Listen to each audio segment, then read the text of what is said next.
When I think of cleaning, I think of my mom. I have memories of sitting with her and sometimes helping her clean, or where sometimes we would just talk, and I would watch the gestures she made as she cleaned our kitchen. Her gestures, repeated over and over again as she scrubbed the stove, the sink, the bathtub, the floor, were ones that her body knew well, and she didn't ever have to think about them, but she could just focus on me, on our talking, our discussions. In this way, my memories of her during these talks are very pure. She was never distracted, always just the essence of herself. These are some of my favorite memories. My mom cleaning and talking while I watched. At the time, I wondered why she cleaned so much. Not that I'm a slob. I clean my house too.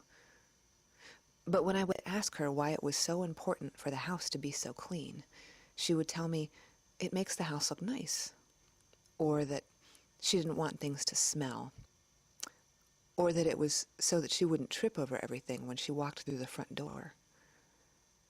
It made me believe that a clean house has extra value, that it could be a safe space, and most of my memories of her are in these spaces that I know of as home, spaces that are neat, orderly, spick and span. I understood that she wanted a safe space for her children, for her family. And now, when I clean, I do it for myself. But sometimes I wonder, what kind of space will I keep for my children? What kind of space will their memories be in? What kind of space will keep them safe? As she cleaned, my mom would sometimes tell me about the ways that my grandmother used to clean when my mom was a little girl. My mom has this theory that the dementia that took over my grandmother's mind in the years before she died was partially caused by the caustic chemicals that my grandmother used to clean her house in the 50s. My mom says she remembers these red, blue, and green liquids in bottles with huge icons or cute cartoon characters on them. This white powder that came in a can that would sting your nose. And everything all held in a cabinet under the sink that my grandmother would go to every time she wanted to make the house look pretty. My mom uses some of those same chemicals now, and I notice that her mind has started to go as well. But I suppose it's difficult to know someone for your entire life and not think they're a little bit batty. Perhaps this is just the nature of families. But I do wonder if those chemicals that surround the memories I have of my mother and that she has of her mother are the same ones that degrade our memories of each other, even after they've helped to build them up. Are these same cleaning gestures the ones that cleared my grandmother's mind away, that caused her to confuse her memories with the present?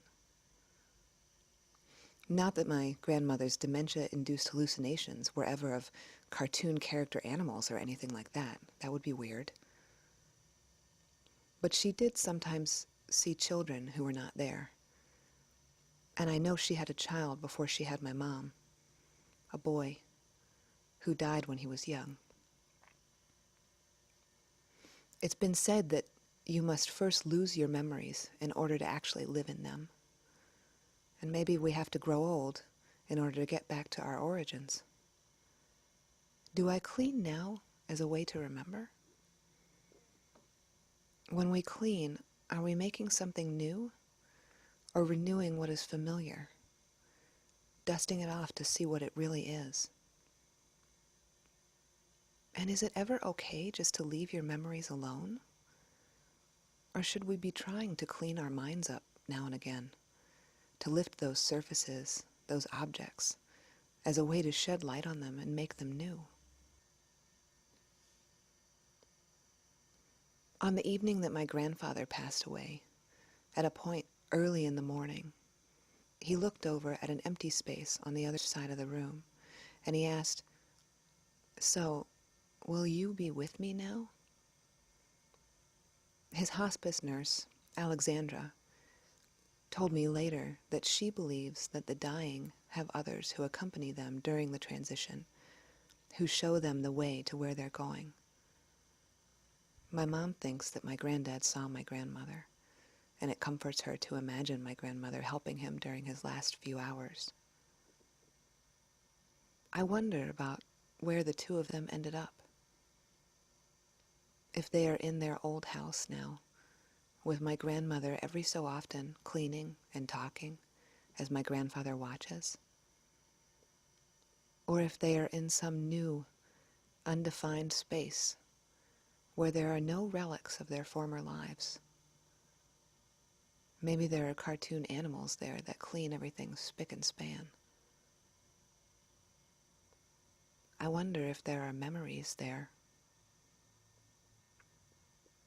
I wonder if they will remember me there. And I wonder if, in time, I will still remember them. Or if these same gestures will clear my head as well, clean out my memories, will leave all of us with these blank spaces to occupy, these spaces that have been cleaned up, cleared out, swept under, washed away, like spring cleaning.